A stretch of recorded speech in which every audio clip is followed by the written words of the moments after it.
Price the Lord. கிறிஸ்துவுக்குள் மிகவும் பிரியமானவர்களே, உங்கள் அனைவருக்கும் இயேசு கிறிஸ்துவின் இனிய நாமத்தில் என்னுடைய அன்பின் வாழ்த்துக்கள். சற்று நேர தியானத்திற்காக ஒரு வேத பகுதியை வாசிப்போம். ஏசாயா தீர்க்கதரிசியின் புஸ்தகம் 6ஆம் அதிகாரம் அதனுடைய 8வது வசனம். அங்கே நாம் இப்படியாக வாசிக்கிறோம், பின்பு யாரை நான் அனுப்புவேன், யார் நமது காரியமாய் போவார் என்று உரைக்கிற ஆண்டவருடைய சத்தத்தை கேட்டேன். அதற்கு நான், இதோ அடியேன் இருக்கிறேன், என்னை அனுப்பும் என்றேன். ஆமாம், இங்கே ஏசாயா தீர்க்கதரிசி ஒரு சத்தத்தை கேட்கிறார். அது யாருடைய சத்தமா? தேவனாகிய கர்த்தருடைய சத்தம், ஆண்டவருடைய சத்தம். ஆண்டவர் உரைக்கிற சத்தம் என்னவென்றால், யாரை நான் அனுப்புவேன், யார் நமது காரியமாய் போவார். Price the Lord. கர்த்தர் தம்முடைய காரியங்களுக்காக, தமது செயல்களை நிறைவேற்றுகிறதற்காக, தமது சித்தங்களை இந்த பூமியை நிறைவேற்றுகிறதற்காக ஒரு சிலரை அனுப்பும்படியாக வாஞ்சியோடு காணப்படுகிறார். அன்றைக்கும் கர்த்தர் அதைத்தான் கேட்டார், யாரை நான் அனுப்புவேன். Price the Lord. ஏனென்றால் இஸ்ரவேல் ஜனங்கள் எப்படிப்பட்டவர்களாக இருந்தார்கள்? ஏசாயா தீர்க்கதரிசியின் புஸ்தகம் 1ஆம் அதிகாரம் அதனுடைய 2-3 வசனங்களை நாம் வாசிக்கிறோம். வானங்களே கேளுங்கள், பூமியை செவி கொடு, கர்த்தர் பேசுகிறார். நான் பிள்ளைகளை வளர்த்து ஆதரித்தேன், அவர்களோ எனக்கு விரோதமாய் கலகம் பண்ணினார்கள். மாடு தன் எஜமானனையும் கழுதை தன் ஆண்டவரின் முன்னணியையும் அறியும். இஸ்ரவேலோ அறிவில்லாமலும் என் ஜனம் உணர்வில்லாமலும் இருக்கிறது என்கிறார். அப்போது இந்த அறிவில்லாமலும் உணர்வில்லாமலும் தேவனுடைய ஜனங்கள் மாறிக்கொண்டிருக்கிறார்கள். தேவன் துக்கப்படுகிறார். அதனால் ஆண்டவர் கேட்கிறார், யாரை நான் அனுப்புவேன்? இந்த ஜனங்களிடத்தில் ஒரு உணர்வை கொண்டு வர எனக்கு ஒரு ஆள் அவசியமாக இருக்கிறது. நான் யாரை அனுப்புவேன்? யார் நமது காரியமாய் போவார்? இன்றைக்கு பூமியில் நம்ம பார்க்கும்போது அநேகர் தங்கள் காரியங்களுக்காக உற்சாகமாய் அதிக வாஞ்சியோட வைராக்கியமாக செயல்படுகிறார்கள், நமது காரியங்கள் வாய்க்கும்படியாக. ஹல்லேலூயா. ஆனால் கர்த்தர் கேட்கிறார், நமக்கு ஜீவனையும் சுவாசத்தையும் நமக்கு தேவையான எல்லா காரியங்களையும் தந்து ஒவ்வொரு நாளும் நம்மளை பாதுகாத்து இந்த ரட்சிப்பின் சந்தோஷத்தை நமக்கு தந்த தேவன் இன்றைக்கு கேட்கிறார், யார் நமது காரியமாய் போவார்? எல்லாரும் அவரவர் காரியங்கள் நடக்கும்படியாக ஓடிக்கொண்டே இருக்கிறார்கள், உணர்வில்லாமல் இருக்கிறார்கள், அறிவில்லாமல் போகிறார்கள். நமது காரியமாய் யார் போவான்? ஹல்லேலூயா. இன்றைக்கு தேவ சமூகத்தில் இந்த வசனத்தை கேட்டுக்கொண்டிருக்கிற நம்மை ஒப்பு கொடுப்போமா? அப்பா, ஸ்தோத்திரம் ஸ்தோத்திரம். ஹல்லேலூயா. தேவனுடைய காரியத்தை செய்யும்படியாக நம்மை ஒப்பு கொடுப்போம் என்றால் கர்த்தர் நம்முடைய காரியங்களை வாய்க்க செய்ய வல்லவராக இருக்கிறார். ஹல்லேலூயா. காரிய சித்தியோ கர்த்தரால் வரும். ஹல்லேலூயா.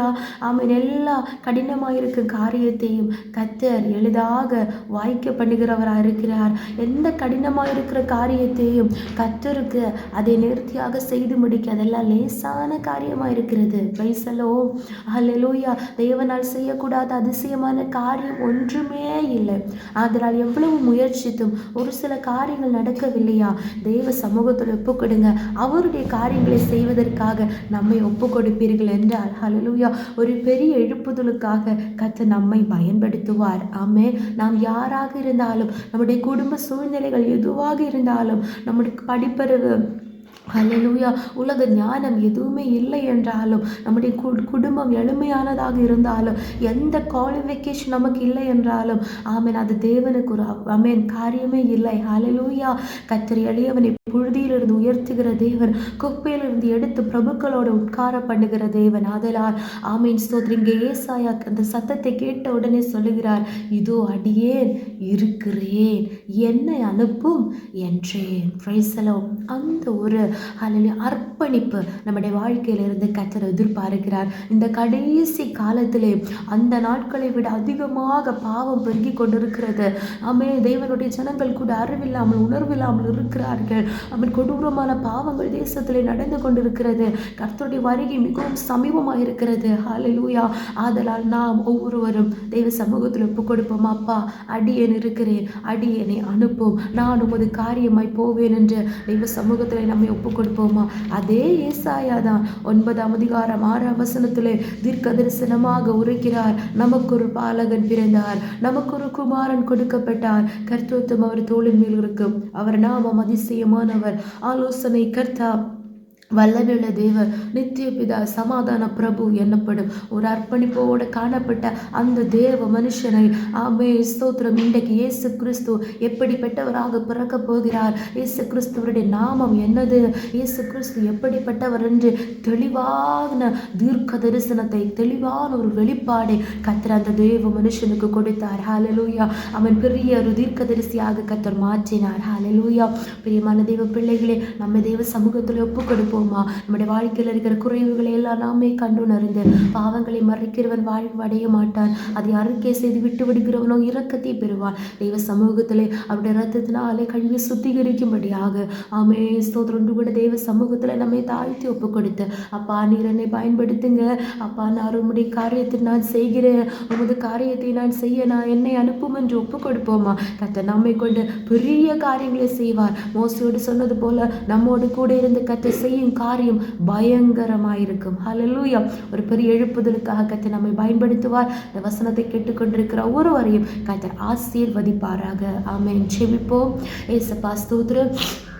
எங்களை அளவில்லாமல் இயேசு வழிநடத்துகிற எங்கள் அண்ணன் பரலோக பிதாவே, ஆசீர்வதிக்கப்பட்டதான இந்த காலை வேளையிலும் நீர் எங்களுக்கு தந்த கர்த்தா, இந்த நாளிலும் தந்த வார்த்தைக்காக ஸ்தோத்திரம் ராஜா. கர்த்தாவை யாரை நான் அனுப்புவேன், யார் நமது காரியமாய் போவான் என்ற சத்தம் இன்றைக்கு தொனித்து கொண்டிருக்கிறதே கர்த்தாவே. அப்பா ஸ்தோத்திரம், எங்களை அர்ப்பணிக்கிறோம், எங்களை ஒப்பு கொடுக்குறோம் கர்த்தாவே. அப்பா ஸ்தோத்திரம் ஸ்தோத்திரம் ஸ்தோத்திரம். அப்பா மரியா, இதோ நான் ஆண்டவருக்கு அடிமை, நம்முடைய வார்த்தையின்படியாக கடவுள் என்று சொன்னது போல ஏசா எதிர்க்கிற சீதை, இதோ நான் உமது அடியே அமே என்னை அனுப்பும் என்று சொன்னது போல எங்களையே ஒப்பு கொடுக்குறோங்க தாவே. எங்களை கொண்டு கற்று பெரிய காரியங்களை செய்ய போகிறதற்காக ஸ்தோத்திரம். உடைய நாம மகிமைக்காக பயன்படுத்துகிறதற்காக ஸ்தோத்திரம். அதுபோல தாவை தடைப்பட்டிருக்கிற எல்லா காரியங்களையும் நீர் வாய்க்க பண்ணி பெரிய சாட்சிகளாக ஒவ்வொருவரையும் நிறுத்த போகிறதற்காக நன்றி தாவே.